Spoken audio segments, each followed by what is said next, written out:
Good afternoon. Welcome to NTD Newsroom. I'm Paul Graney. Iran retaliating against the United States for its airstrikes in its nuclear facilities. Explosions could be heard in Qatar, home to a major American airbase. As the fighting intensifies, international leaders are weighing in what NATO says about the U.S. strikes on Iran's nuclear sites. In Paris, Iran's exiled crown prince has called for Ayatollah Khamenei to step down, offering himself as a transitional figure if the regime indeed collapses. Police say the shooter who attacked a Michigan church had attended services there. A security staff member who was wounded is in stable condition. A dangerous heat dome is gripping the East Coast. Nearly 200 million face extreme temperatures through midweek.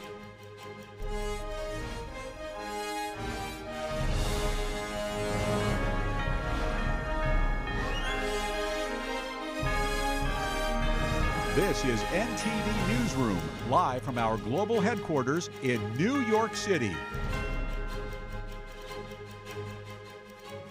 Great to have you with us this afternoon. Explosions echoing through the night sky over Doha today as Iran launched strikes against U.S. military personnel just southwest of the Qatari capital. Witnesses said they saw what appeared to be missiles. Iran said it attacked American forces stationed at Qatar's Al Udeid air base.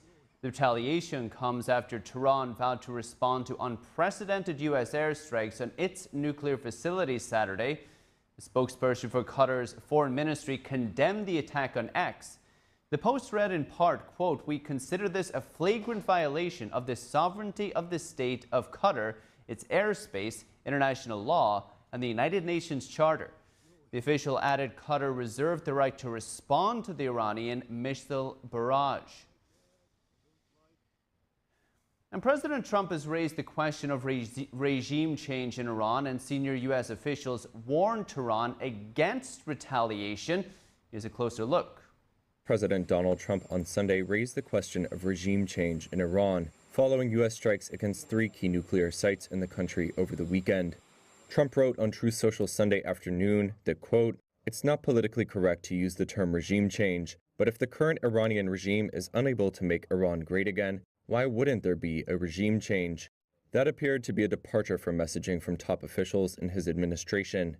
Earlier in the day at a press conference at the Pentagon, Defense Secretary Pete Hegseth said the U.S. strikes in Iran were not a preamble to overthrow its government. This mission was not and has not been about regime change. The president authorized a precision operation to neutralize the threats to our national interests posed by the Iranian nuclear program and the collective self-defense of our troops and our ally Israel. Vice President J.D. Vance took a similar line to Hegseth on the question of regime change. Well, first of all, we don't want to achieve regime change. We want to achieve the end of the Iranian nuclear program, John. That's America's objective, and that's what the president has set us out to do. U.S. General Dan Kane said Operation Midnight Hammer involved 7 B-2 bombers, which flew for 18 hours from the United States into Iran to launch 75 precision-guided munitions in total on 3 nuclear sites. Tehran has vowed to defend itself. After the U.S. strikes, it traded more volleys of missiles with Israel that wounded scores of people and destroyed buildings in the commercial hub of Tel Aviv. But it has not yet targeted U.S. military bases or choked off oil shipments that pass through its waters. Secretary of State Marco Rubio said on Sunday no more U.S. strikes were planned unless Iran responded. In an interview on CBS, he said, quote, "We have other targets we can hit, but we achieved our objective. There are no planned military operations right now against Iran unless they mess around." And the White House this morning responded to Trump's comment about Iran's regime change. Press Secretary Caroline Leavitt says the president was simply raising a question. Let's take a listen.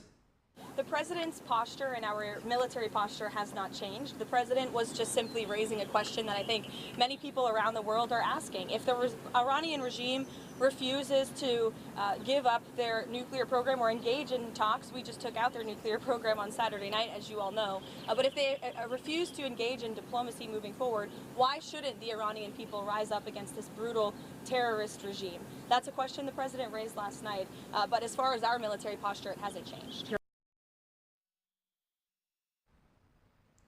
The Pentagon says that U.S. strikes on 3 Iranian nuclear facilities involved more than 100 aircraft and warships. In addition to an overwhelming display of American military power, deception may have played the largest role in the unprecedented attack. NTD's Andrew Thomas has more details on the operation. Operation Midnight Hammer was weeks, perhaps months in the making.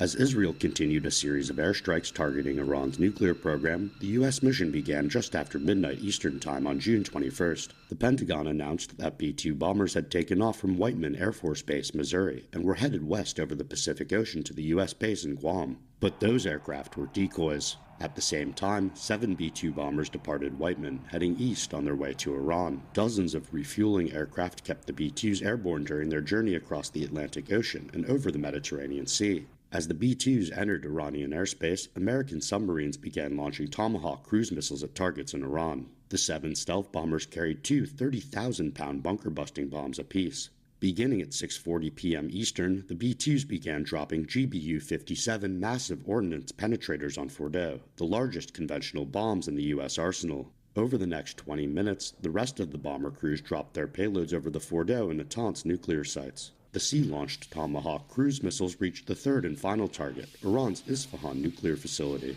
The operation concluded at approximately 7:05 p.m. Eastern, and the B-2 bomber crews exited Iranian airspace at approximately 7:30. Chairman of the Joint Chiefs of Staff, General Dan Kane, said the operation was the longest B-2 bomber mission since 2001. Kane added the flight marked the second longest B-2 mission ever flown and the first operational use of the GBU-57s. Andrew Thomas, NTD News. And international reactions continue to come in after the U.S. carried out those strikes in Iran's nuclear sites. European allies suggest they're in support of the attacks. NTD's international correspondent Arian Pasdar has what international leaders are saying. I would not agree that this is against international law what the U.S. did. NATO chief Mark Rutte on Monday, siding with the U.S. He says U.S. strikes on Iran over the weekend did not violate international law. Let's focus on the essentials here. My biggest fear would be for Iran to own and be able to use and deploy a nuclear weapon. Germany's chancellor echoes the sentiment, saying evidence shows Iran was aiming to obtain nuclear weapons. Nobody in this world needs 60% or even higher enriched uranium for a nuclear power plant. Nobody. You can get by with much, much lower enrichment percentages. He also pointed out the fact that Iran's supposedly peaceful facilities are hidden under mountains. The Israeli military, meanwhile, continuing strikes on Iran on Monday. We continue to damage and deny the Iranian regime's ability to launch and produce missiles. At this moment, the Air Force planes are deepening the strikes in the Tehran area, with an emphasis on commanding headquarters of the Revolutionary Guards. He added that Israel is in close coordination with the U.S. Iran's foreign ministry, meanwhile, denies accusations of seeking nuclear weapons. When someone accuses Iran of seeking weapons of mass destruction or pursuing nuclear weapons, it's an extremely serious accusation. Iran's foreign minister is in Moscow on Monday. According to Reuters, the leader of Iran's regime sent a letter to Putin seeking more help from Russia. Arian Pasdar, NTD News. And the exiled Crown Prince of Iran is calling for Iran's supreme leader to resign in favor of a peaceful transition. He himself offered to lead the country once the mullah's regime is gone. NTD's international correspondent David Vivez attended Prince Reza's press conference in Paris. What is next for Iran? Prince Reza Pahlavi, the son of the Shah who fled the country in 1979 after the Iranian Revolution, addressed this question today in Paris at a venue near France's parliament. The prince is viewed by many as a neutral political figure and maybe the most viable alternative to the current regime. Prince Reza Pahlavi stated that, according to information he relies on, the head of Iran's regime is currently preparing to flee the country. He urged Supreme Leader Ayatollah Ali Khamenei to step down. I have a direct message for Ali Khamenei. Step down. And if you do, you will receive a fair trial and due process of law, which is more than you have ever given any Iranian. To other senior regime officials, those of you whose hands are soiled with the blood of the Iranian people, you too will have to face justice. Pahlavi further offered himself to lead the transition if the Islamic Republic were to collapse. He presented a cooperation plan to coordinate with all forces inside and outside the country, including a series of measures to fix the country's economy for the coming years and re-establishment of new relationships with the United States and Europe. I'm stepping in to lead this transition. I don't believe I need a title to play that role. The important thing is to be someone who can galvanize the nation, unite as much as possible the majority of democratically minded secular forces within the opposition and the political spectrum, as I mentioned. But most importantly, how can we, post-collapse, step into that phase of transition, working together, of course, with many elements who are in Iran today, who will be joining us in that effort to make sure that we can stabilize the transition phase. Prince Reza Pahlavi did not specify what he expects regarding a potential U.S. intervention or support for a regime change. He only expressed hopes that Western governments do not give the regime another lifeline or opportunity to persist, warning that the nuclear threat remains active as long as the regime is in place. David Yves, NTD News, Paris. And joining us now to discuss the latest developments in the Middle East is retired Colonel Grant Newsham, Senior Fellow at the Center for Security Policy, and Gerard Filitti, Middle East Affairs Analyst and attorney specializing in national security law and counterterrorism. Gentlemen, thanks for coming on this afternoon. Gerard, now that Iran has retaliated, what can we expect from the United States in response? Well, that's a good question. President Trump made clear that any attempts by Iran to take action against American forces would be met with a response. The question remains what that response will be. Now, it's interesting to note that Iran gave warning to the United States, essentially, that these attacks would happen. It limited the number of missiles and rockets that it used, and this might be seen as an attempt to send a message to the United States that it's not looking to escalate the conflict, but rather to respond in a way that sends the message domestically that it is doing what it needs to do, but to counter American strikes, but not expand the war. So President Trump now has an opportunity. He has two choices. He can either respond in kind, for example, by eliminating the rocket launch sites that were involved in these attacks and military assets in Iran that were involved in these attacks, or he can take this as a sign that Iran might be willing to negotiate and enter some sort of talks to resolve the crisis. That remains to be seen, and we know that President Trump was in a meeting, and we will hear, I'm sure, from the administration soon. Grant, what are you anticipating?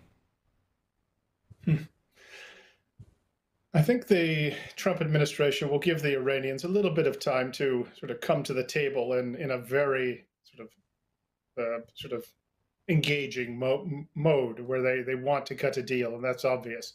If they don't, I would expect to have some military response to this. I think our tradition so far has been to just sit and take it. When the Iranians do something, think, oh, they're just posturing. Well, this administration, I believe, knows that if they just sit and take it, that they have no hope of the Iranians actually doing what we want them to do, and which was the intention of the original attack here. So I would expect a military response to this. Grant, Qatar has condemned the attack on the airbase and said it successfully intercepted the missiles. How are you reading this attack from Iran? Oh, if we stop the missiles, it's not all surprising. We've gotten pretty good at it. It appears we'd taken a lot of the hardware, the planes out of the airfield. So that doesn't surprise me that we actually stopped it. But at the same time,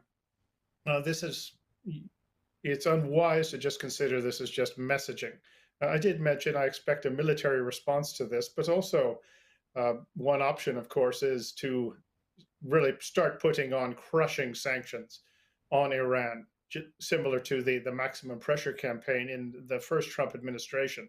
And that ultimately is a step that I think is going to have to be taken in order to get Iran to sort of change its ways. It's been 45 years and we've tried the same processes and none of them have worked. Finally, we're trying something different. So this administration, I think, has some idea of what has worked and what hasn't worked. So I would expect a forceful response one way or the other. Gerard, are you anticipating sanctions? Well, I think that the sanctions can be expected to be increased to maximum pressure. I entirely agree that that's expected and beneficial. However, we have seen that Iran has gotten very good over the years at flouting sanctions, and that alone has not brought it into compliance with the norms of the international community. I think that what we have seen from the last 3 years especially is that Iran, quite frankly, doesn't care about the pressure that it's under. It will continue developing its nuclear weapons program. It will continue trying to develop ballistic missiles and other technologies to confront the United States, Israel, and the rest of the world. And that absent a regime change or some other substantial change within Iran, this is likely to all be just delaying the problem, kicking the can down the line for later in the Trump administration or for the next administration. I think that if President Trump does see this for what it is, there will be the impetus to respond more vigorously militarily. However, let's not forget that there's also significant domestic pressure within the United States, even within the Republican Party, that opposes these so-called forever wars, sometimes forgetting that it's because of Iran that we have these forever wars. Grant, Fox News is reporting that the Pentagon isn't aware of any American casualties at this time either. How soon might we hear from the administration on any potential casualties or perhaps damage? Oh, I think we'll hear about that quickly. The fact that we didn't have any casualties, though, of course, is not really a sort of a mark of success. It just means we didn't have any casualties. It does mean the Iranians were free to do whatever they wanted in response. So one shouldn't make too much of that. Keep in mind the Iranians attacked U.S. forces over 300 times in the region during the Biden administration, and the administration's response to that was nothing. So as noted earlier in some other interviews, the fact that this attack on Iranian nuclear sites was successful really is not the end of anything. It's simply the beginning of a series of steps that we're going to have to take, and the civilized world is going to have to take if it is going to eliminate this threat that Iran has posed to the world for the last 46 years. Gerard, how about the United States allies, perhaps in Europe or around the world? How do you think they're viewing this latest escalation? I think we're hearing how they're viewing it. We've seen that Germany has been very supportive of American action. We know that, well, I think at least it's being reported that Britain, France, and Germany all have their forces on higher alert in the area, in the intent to cooperate or assist the United States if it becomes necessary to do so, which for now it has not been. I think that our alliances remain strong.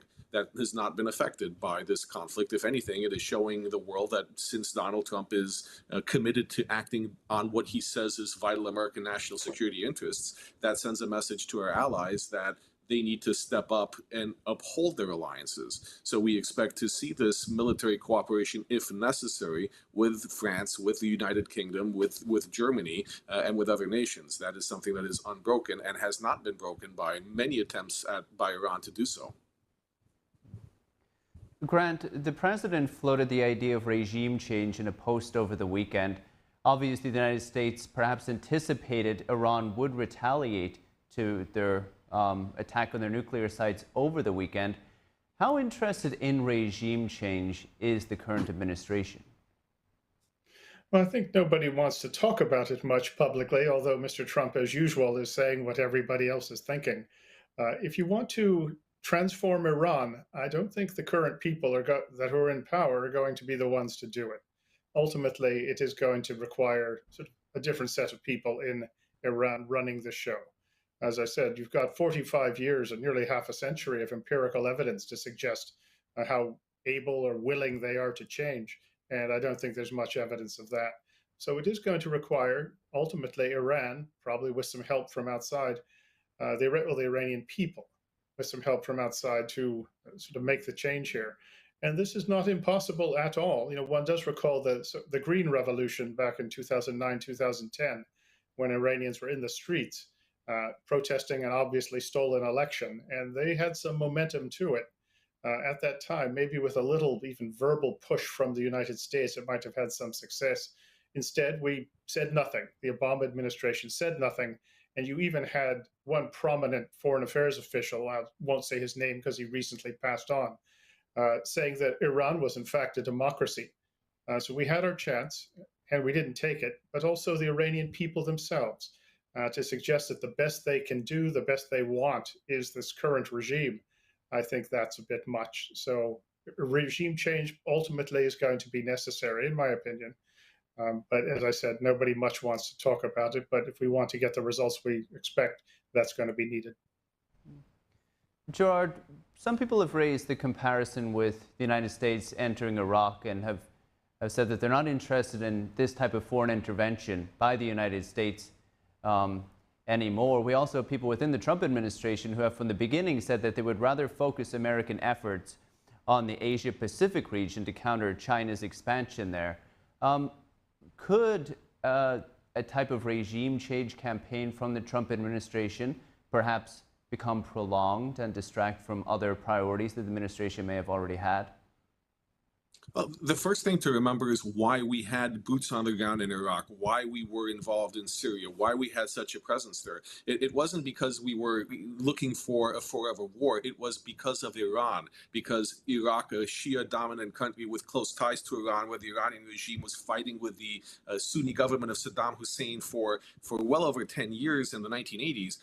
We wanted to make sure that Iran didn't simply walk in and annex Iraq. Same with Syria. We wanted to keep Iran at bay. This is why we had so many casualties. This is why we expended so much effort in Iraq and Syria and in other countries in the Middle East to prevent Iran from just taking over more and more real estate and enslaving more and more people with radical ideology and causing more death and destruction. So ultimately, if we're looking at a regime change in Iran, whether we're not looking at a prolonged conflict, we're not looking at a forever war, we are looking at the end of these destabilizing wars in the Middle East, because essentially we would be taking on, or we would be helping the Iranian people take down the regime that's been responsible for all of this. Now, can America do that and be occupied or focused on Asia? Absolutely. It's balancing resources, it's balancing priorities, and again, it's committing to the people of Iran that we will help them if they help themselves. It's not pledging U.S. soldiers to go in and remove the current government of Iran. Grant, we've been speaking with yourself and Gerard about the Middle East now for a number of years, beginning with the Hamas's attack on Israel. Now, after this attack today by Iran, we see Qatar coming out and saying they condemn the attack and they reserve their own right to retaliate, adding to what is already a tinderbox in the Middle East. How do you see Iran's neighbors responding to this, and what does it mean for the Middle East more broadly? Well, I think if you've got Qatar complaining about what Iran's doing, that you've probably gone a bit too far, given Qatar's connections with Iran, its support for Hamas for a number of years. It's sort of a tainted country, to put it nicely, when it comes to dealing with Iran. But I think most of the countries in the region are glad that the Americans have hammered the Iranians with the Israelis in on the mix. They won't say it publicly, but they are, I think, pleased with the outcome here. But they are concerned about our staying power, how far we're going to take this, if we're going to see it to the end, or if we're going to launch some strike and then back off and hope the Iranians to magically transform. So they're going to be a little bit careful about coming out publicly, but there's a lot of support in this region for getting rid of this sort of Islamic extremism coming out of Iran. And if it's played right diplomatically by the United States, the Europeans as well, who need to get on board, and that includes Spain in particular, that there is some grounds for sort of moving ahead effectively here. And I think you will find most of the nations in the region don't mind Iran being sort of transformed into a better sort of country. Gerard, how about Iran's allies in China and Russia? How are they going to look at this type of escalation? How are they going to respond? These are alliances of interest, not alliances of state. When you look at Russia, they have their hands more than full with Ukraine. They have been shown to be almost as much of a paper tiger as Iran has been. They use Iran as a foil to American interests. So does China. China's interests are economic. They need Iranian oil. They need to supply of it for their economy, which is not in good shape. They're not looking to become a disruptive force in the region, because it will end up costing them more than they're likely to gain from it. If anything, China has more to gain from an Iran that is free of its current regime and can sell more oil on the open market, because most of China's consumption comes from black market sales, still Iranian, but it would make it cheaper for China.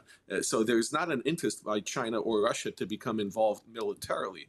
Can they send and sell missile parts or missiles? Sure, but that's why we have the Fifth Fleet to intercept those vessels. Brussels. They are not likely to make it.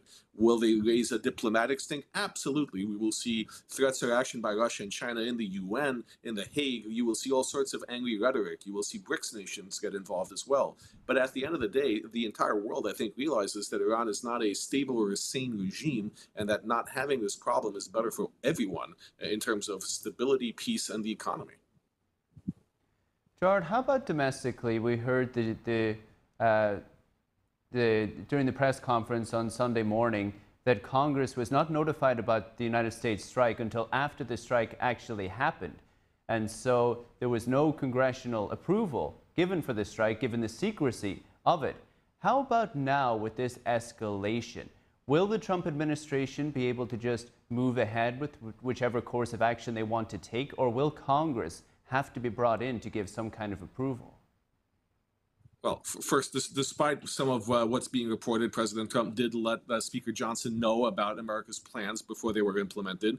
But the law, with the War Powers Resolution of 1973, requires that the president notify Congress within 48 hours of introducing American forces into hostilities. There's no advance notice requirement in the law, and it's the president's prerogative under Article 2 of our Constitution as commander-in-chief to be able to exercise on our national defense. So what President Trump did is completely aligned with the law, and he has made it clear that this is not a war. He is not looking for a declaration of war. He has not asked Congress for permission, for an authorization of the use of military forces, as we have had done under previous administrations, yet.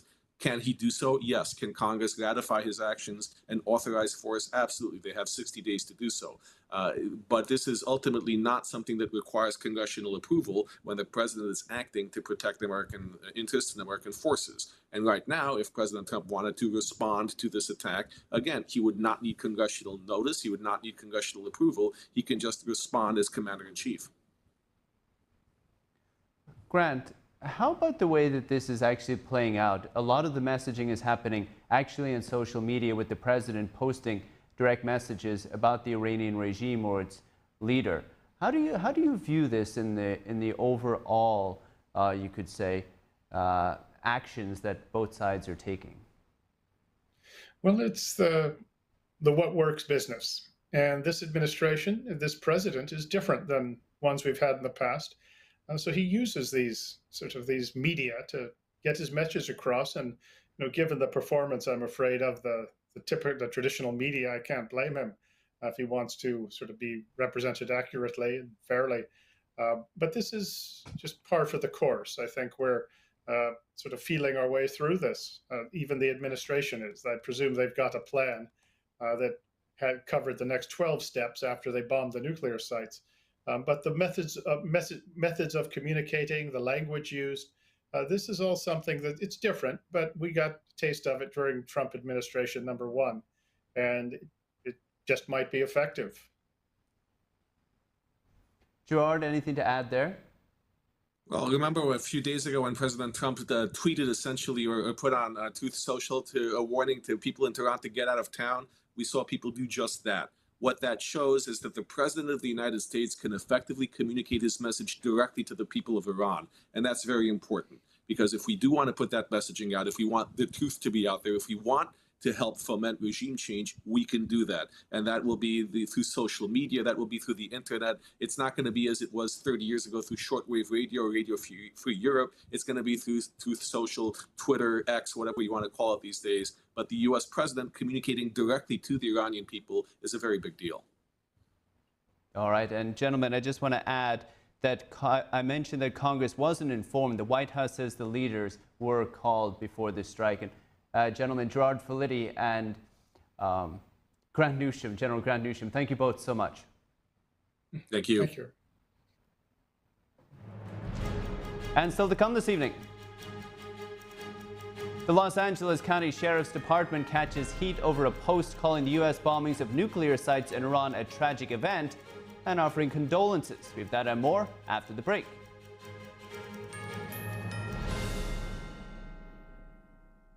As we naturally age, many people are getting zero amount of this incredible and unique substance. That's when we start seeing an impact in our joints, skin, nails, and even our digestion. People ask me, Dr. X, what is the #1 supplement I should be taking? My answer is multi-collagen protein. People's reactions to me, people were like, what are you doing? What is going on? You look amazing. You have a glow about you. What makes Ancient Nutrition Multi-Collagen stand out from other brands? 10 types of collagen. It's grass-fed, pasture-raised with vitamin C and probiotics. It's proven to reduce joint discomfort rapidly, continuously, and persistently. It improves the appearance of crow's feet after 4 weeks and improves skin tone after 8 weeks. And it promotes hair thickness, growth, and a reduction in hair breakage. It has transformed everything from my hair. Like, my hair was starting to kind of just, come out, and I don't have that anymore. My skin feels amazing. Call the number on your screen and find out how to get a free bottle when you order, plus free shipping and our 30-day money-back guarantee. And as a bonus, we will include Dr. Josh Axe and Jordan Rubin's revolutionary book, Multi-Collagen Makeover, free with your order, plus free shipping and free returns. I have implicit trust in Dr. Axe because the plan worked. I am living proof of it. This is the collagen protein that is backed by clinical studies. It's what my family uses, it's what I use, and I know you're going to benefit in a big way as well. Love the results or get your money back. This special TV offer is not available in stores. Call the number on your screen or go online now.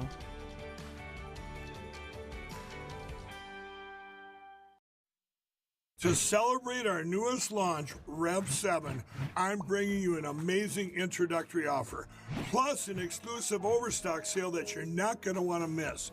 Rev 7 is our premium energy drink that tastes great and gives you energy all day with no jitters and no crashes. That's because there's no sugar and no caffeine. I'm so sure you're going to love Rev 7 that for a limited time you can try our 3-pack absolutely free. Or check out our Percale bed sheets. I can't believe I'm even going to say this. Every color, every style, every size, only $29.88. So go to mypillow.com or call the number on your screen. Use your promo code to save 20% on our Rev 7 12-packs or try our introductory 3-pack absolutely free. And our Percale bed sheets, all sizes, only $29.88, even the queens and kings. Inventory is extremely limited, so order now.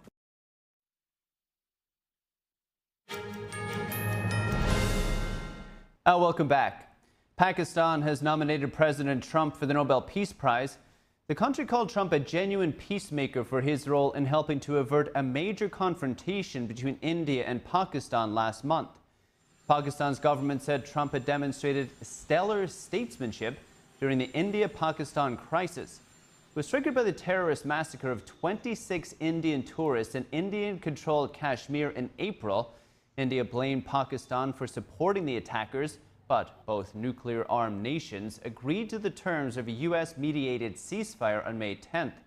In his nomination, Pakistan credited Trump with the decisive diplomatic intervention and pivotal leadership. The announcement came before news broke of U.S. airstrikes in Iranian nuclear sites. Pakistan has since condemned the attacks on Iran's facilities. And are the strikes in Iran constitutional, or did President Trump breach congressional authority? That's the heart of the debate on Capitol Hill as lawmakers from both parties share mixed reactions.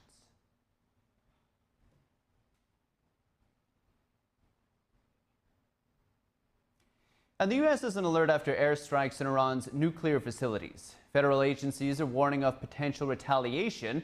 Here's the latest.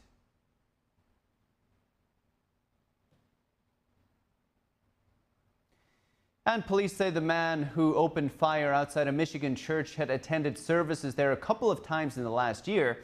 The individual was struck by a vehicle and then fatally shot by security staff at Cross Point Community Church in Wayne. Police say churchgoers spotted the gunman driving recklessly. Bystanders then saw him exit his vehicle wearing a tactical vest and carrying a rifle and a handgun.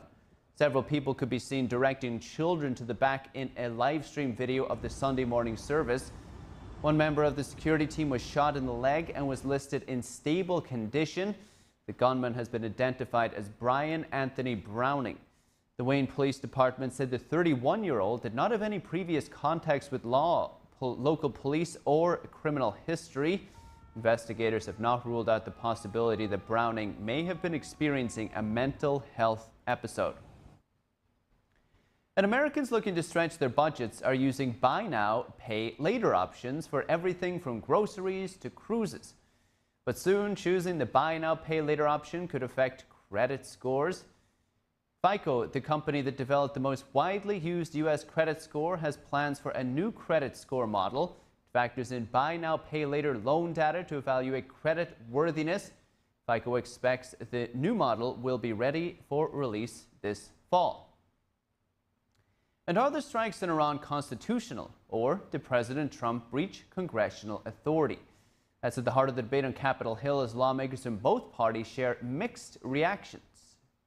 Following President Trump's decision to bomb Iran nuclear facilities, lawmakers are weighing if it was within his constitutional authority. Democrats say the action was too hasty and lacked congressional approval of using war powers.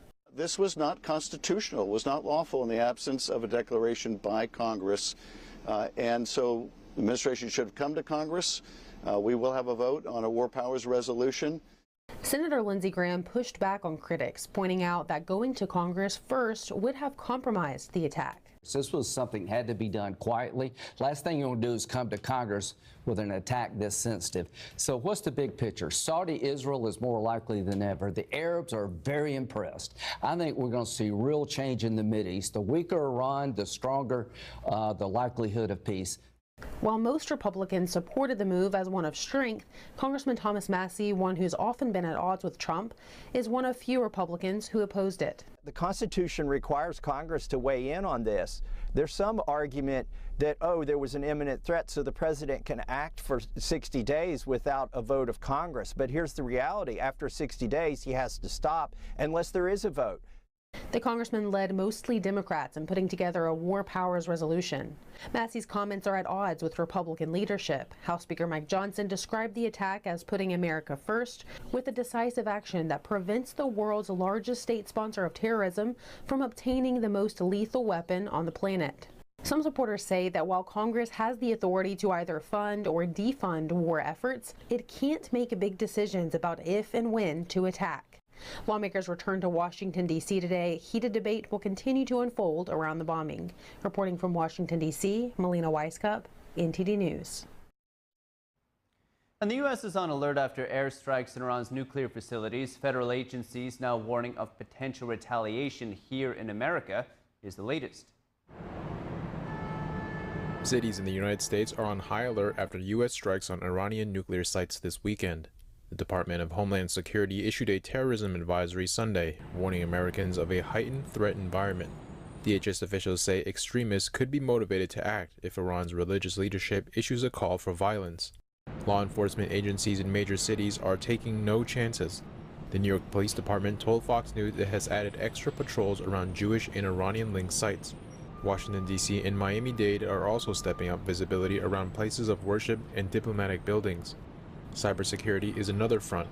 The Department of Homeland Security warns that low-level attacks by pro-Iran hackers are likely, and the State Department is warning Americans abroad to be cautious.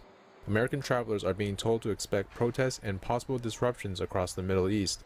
Meanwhile, oil markets are on edge as Iran's parliament voted to shut down the Strait of Hormuz, one of the world's most critical shipping lanes. Oil prices jumped on the news. Brent crude was up 2% to more than $78.50 a barrel, while U.S. crude also climbed 2% to over $75 a barrel.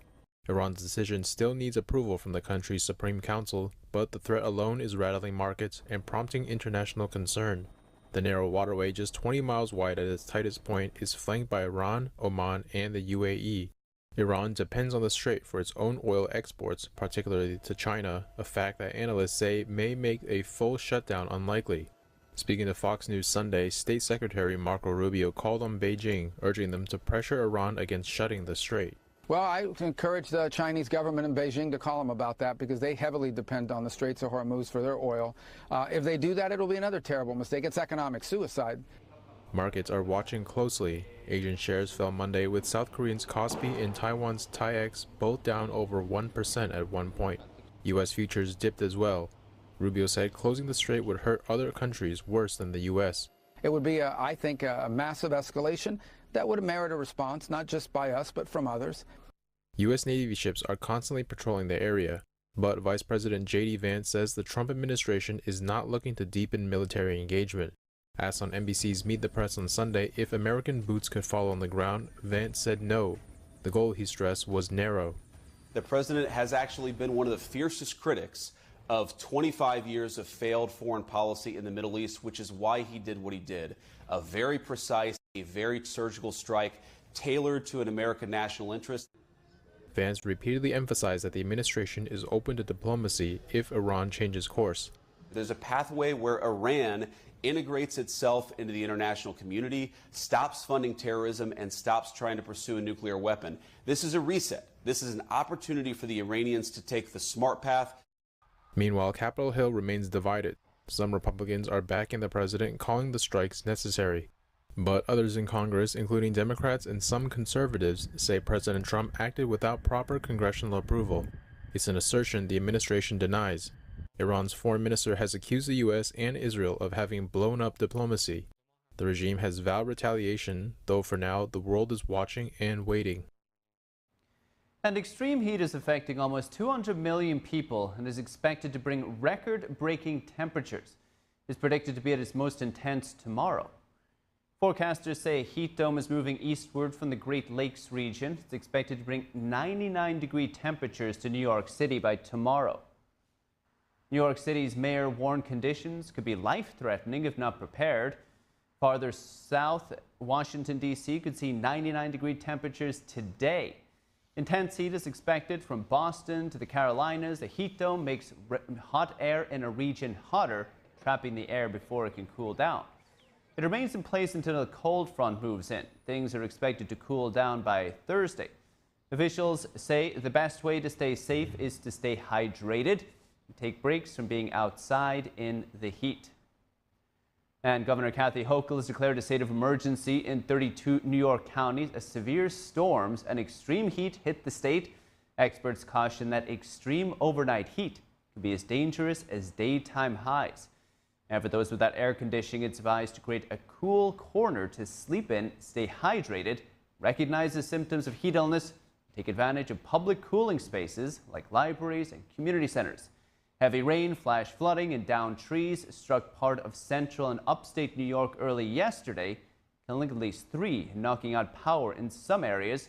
More storms and dangerous heat are expected through mid-week.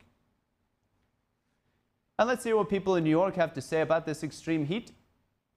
I'm from Scotland, so I'm not used to this kind of heat. I'm only here for 5 days. I'm a bit scared. I was speaking to the bartender at the bar last night, and she was saying I'm just going to stay at home all day with the AC on. But obviously we're here on holiday, so we can't really do that. We're not going to stay in the hotel all day. Yeah, we're just going to have a wander and then nip in and out of stores and maybe go to the Met. Enjoy the aircon. Came here from the UK, so I'm not used to this heat, but I'm quite enjoying it so far. Yeah, we're going to go and check out Central Park today, so hopefully maybe it cools down a little bit. I think we're going to check out the zoo as well in Central Park. There it is. It's the hottest day of the season so far. Yeah, I'm going to enjoy it. I'm an outdoors person, especially in the summertime. Stay hydrated, man. Don't miss the water. I am trying to stay inside as much as I can just because I'm dripping in sweat. So I would like to stay in place as much as possible during this weather, definitely in the shade.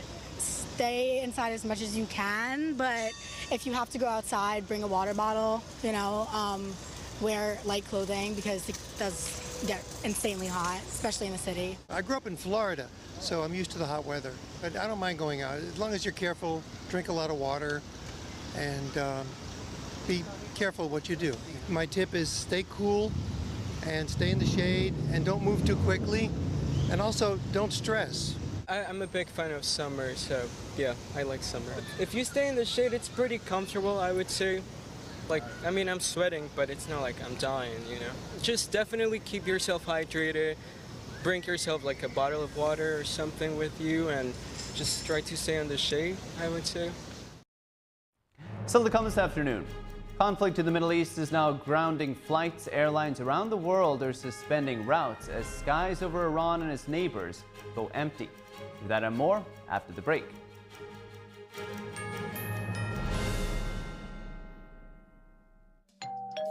Hi, I'm Ty Pennington, here for Choice Home Warranty. They protect my home from expensive repairs, and they can do the same for you. No matter if it's your refrigerator, plumbing, or more than 20 other home systems and appliances, Choice Home Warranty has saved millions of homeowners a whole lot of money. For a low monthly fee, you get their nationwide network of trusted local technicians with plans that cover repairs and replacements done quickly and the right way. No more headaches searching for technicians. No more budget-breaking chaos. Just a peace of mind of having Choice Home Warranty at your service. Call Choice Home Warranty now and save big with their special offer of your first month free and free limited roof coverage. Call now. Call Choice Home Warranty for your free personalized quote and to get your first month free. Call in the next 5 minutes, and as our special offer, you'll receive free limited roof coverage. Call now to lock in your rate and save big. Call 800-210-6422. 800-210-6422. What if kids in America didn't have to go to bed hungry tonight? What if our moms, dads, and grandparents could put healthy food on the table every day to help us grow strong? What if all of our friends and neighbors had fresh food too, and there was no hunger at all in America? And what if there was a way today for you to help? Call now or go online to helpfeedingamerica.org and give $19 a month, just 63 cents a day. So many of us don't have enough food to eat, but your monthly gift means families across the country and in your community can fill plates with food. Kids can get healthy meals year-round, even when school's out, and our neighbors can have fresh food. Food that moms, dads, entire families need to thrive. But right now, more people are facing hunger. Feeding America works from coast to coast with partner food banks, food pantries, and meal programs. It takes all of us to make that happen. Will you help too? Please call the number on your screen or go online to helpfeedingamerica.org and give just $19 a month. And we'll send you this free canvas grocery bag. It's our way of saying thank you for helping to end hunger for our neighbors. Because no kid, no mom or dad, nobody should go hungry in America. Nobody. So what if today was the day you could help nourish futures for our friends, our families, for all of us? Ending hunger is possible. What if we end it together? Call or give online today at helpfeedingamerica.org and your gift can be doubled. Thank you.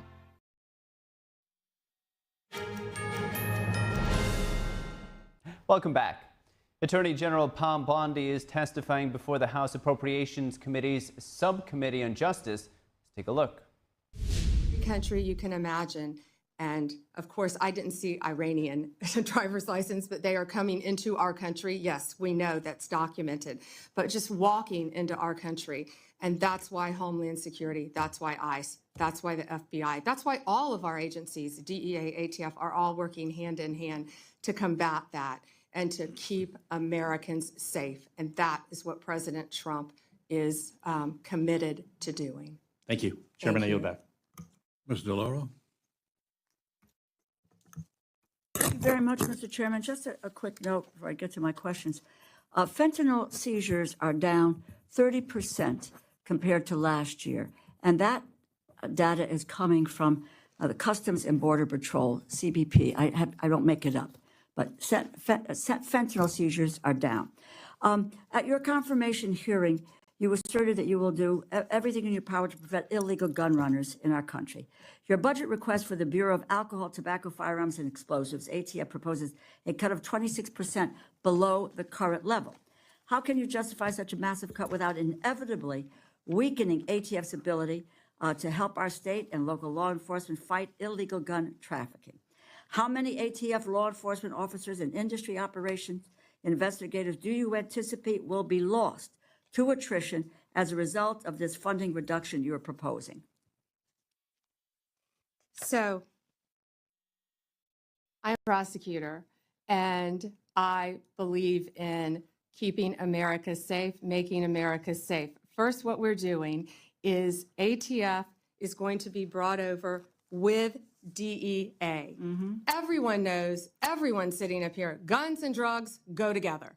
They go together. We're going to make it more efficient. What I will tell you will not be happening is ATF agents will not be knocking on the doors of legal gun owners in the middle of the night asking them about their guns. They're going to be out on the streets. If I can finish, they're going to be out on the streets. I have three No. minutes. You asked me a question. I did, and you asked me a question, and you haven't I'm gonna answered my it. question. So they're going to be out on the streets working You haven't hand in hand answered my with question. DEA You to haven't violate. answered. Mr. Chairman, I'd like an answer to my question.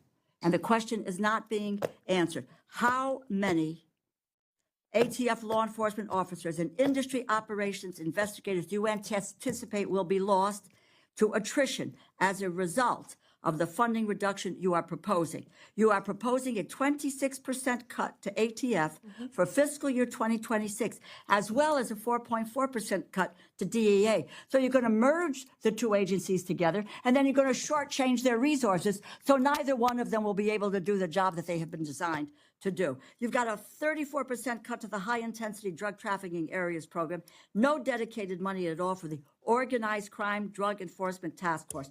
So, my view, it's fair to say that the Trump administration proposal shortchanges federal efforts to stop illegal gun trafficking and federal efforts to stop the flow of dangerous illegal drugs like fentanyl. As I was attempting to answer your question very calmly, unlike you, Excuse me, Madam Attorney General. Answer yes or no. Tell me what the numbers are. I don't want to hear all of your filibuster about this. Go ahead, please. Tell us the numbers. So we are reorganizing. ATF agents want to be out on the street. Okay, working let me answer the DEA question agents. for you. I'm going to answer it for you. Page, Mr. Chairman, you give me a certain amount of time, and I have a high respect for you, but I don't have to listen, nor do my colleagues have to listen to a filibuster when it's a simple question. But I have an answer to your question. It's page 146 of the department's fiscal year 2026 budget, and the performance summary explicitly says, and let me quote, ATF will eliminate 541 industry operation investigators, reducing ATF's capacity to regulate the firearms and explosive industries by approximately 40% in fiscal year 2026.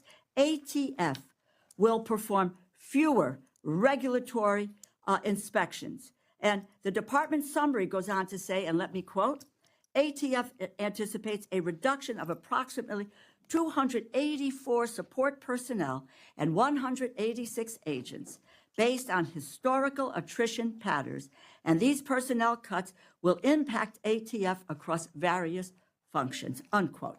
If the capacity to regulate firearms industry is reduced by 40%, if you are losing 186 ATF law enforcement agents, on top of that, it is clear the direction you are headed with this budget, and that's what it is, isn't it? The proposal will weaken our ability to stop gun trafficking, and it will greatly reduce ATF support for state and local law enforcement that helps them prevent and solve violent crimes. It's a bad proposal. Do you want to hear my answer in 3 seconds? You mentioned regulatory functions. We will not be having ATF agents go to the doors of gun owners in the middle of the night asking them about their guns, period. They will be out on the streets with DEA, guns and drugs. How many are gone? It will be attrition. We are not firing agents. They will be working. How many with have DEA. taken attrition? Can I tell you that they all want to be on the streets? They want to be doing their jobs. They want to be. But you're getting them seizing off the guns. streets. They want. You're getting them We're off the putting streets. them on the And- streets. and- They want to be working with DEA. You are getting them off the will be streets. There is no efficient. clear. And Mr. We will Chairman, be I yield back my efficient. time. I yield back my time. Let's get some answers here.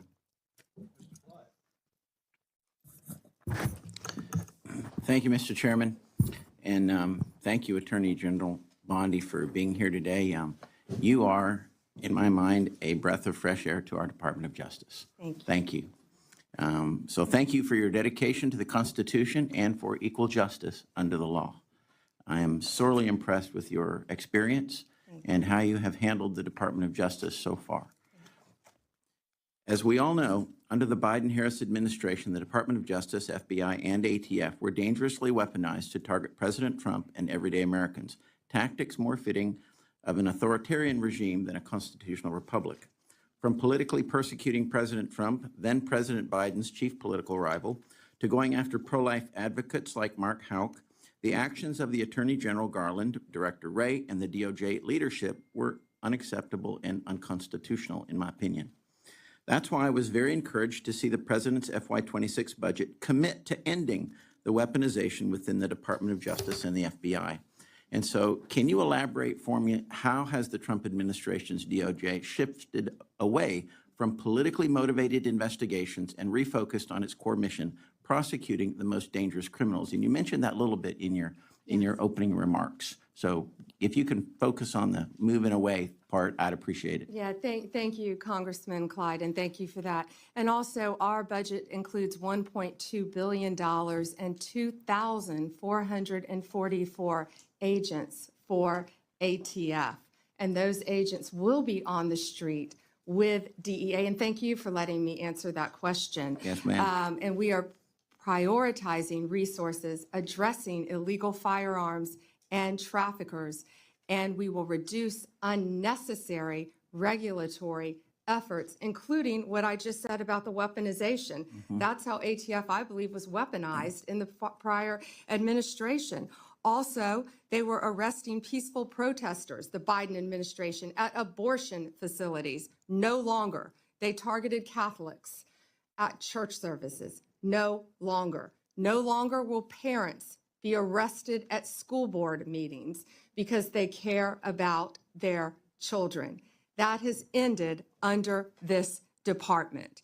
That's why Donald Trump won the popular vote and the Electoral College by overwhelming margins. He made that crystal clear, and that's what's happening now in our country. That weaponization has ended. These ATF agents will be on the street fighting drugs. I have been a career prosecutor.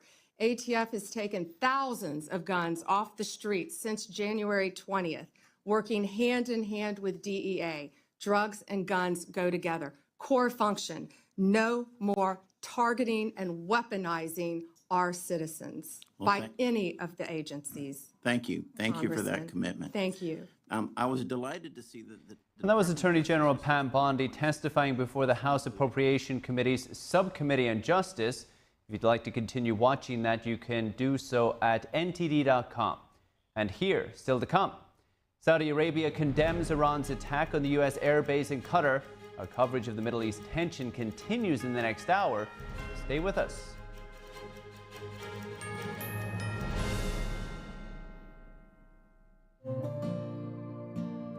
Imagine a coffee that cares for your health. Expertly fermented with a 50 enzyme complex to enhance flavor and remove bitterness.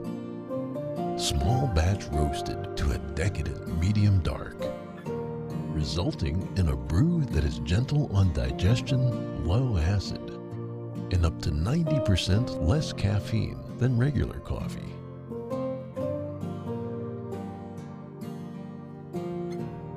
Try America's first enzyme fermented coffee today.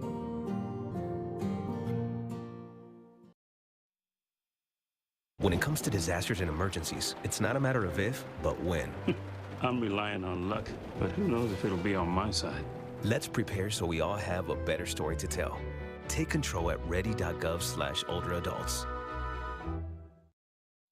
To celebrate our newest launch, Rev 7, I'm bringing you an amazing introductory offer, plus an exclusive overstock sale that you're not going to want to miss. Rev 7 is our premium energy drink that tastes great and gives you energy all day with no jitters and no crashes. That's because there's no sugar and no caffeine. I'm so sure you're going to love Rev 7 that for a limited time you can try our 3-pack absolutely free. Or check out our Percale bed sheets. I can't believe I'm even going to say this. Every color, every style, every size, only $29.88. So go